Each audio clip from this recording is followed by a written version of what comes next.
per day. Ang tanong, paano pa rin ako kumikita bilang isang content creator? Mga kapogi, bago ang lahat, isang mapagpalang araw sa ating lahat.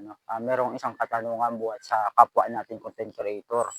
Ang isang tanong niya is kung magkano daw ang sinasahod ni Will Pogi. So ayun mga kapogi, bago ko sagutin kung magkano yung kinikita ko bilang isang content creator. Ang page ni Will Pogi, mga kapogi, ay restricted.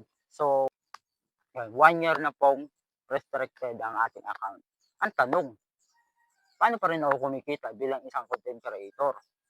Yun yung isang tanong mga kapogi. Paano ba ako kumikita bilang isang content creator? Isipin nyo po mga kapogi, kumikita pa ako ng $12 per day. Yun po yung tanong.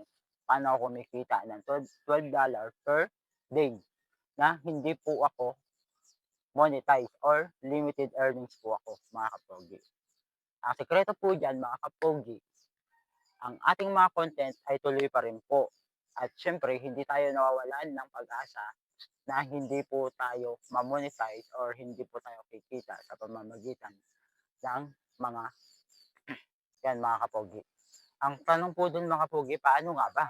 Paano ba ako kumikita nang hindi po ako monetize at earning restricted, limited earnings pa?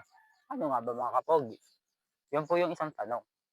Ang sagot ko po mga kapogi is, bilang isang content creator, bahagi na po ng buhay natin ang pagkuha ng videos.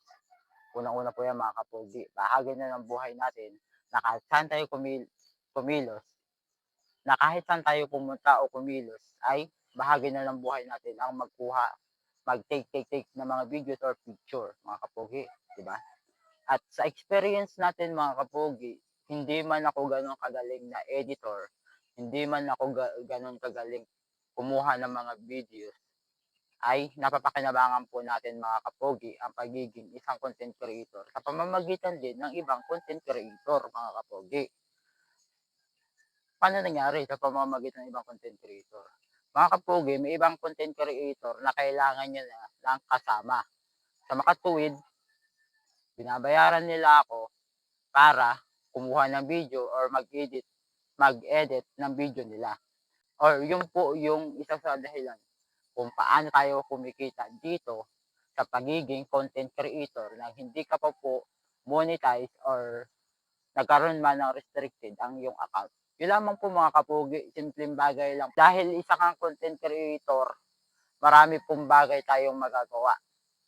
At maraming dahilan para tayo ay kumita bilang isang content creator. Kaya wag po kayong magsasawa mga kapogi sa paggawa ng engaging and more videos. Yun lang ang masasabi ko sa inyo mga kapogi.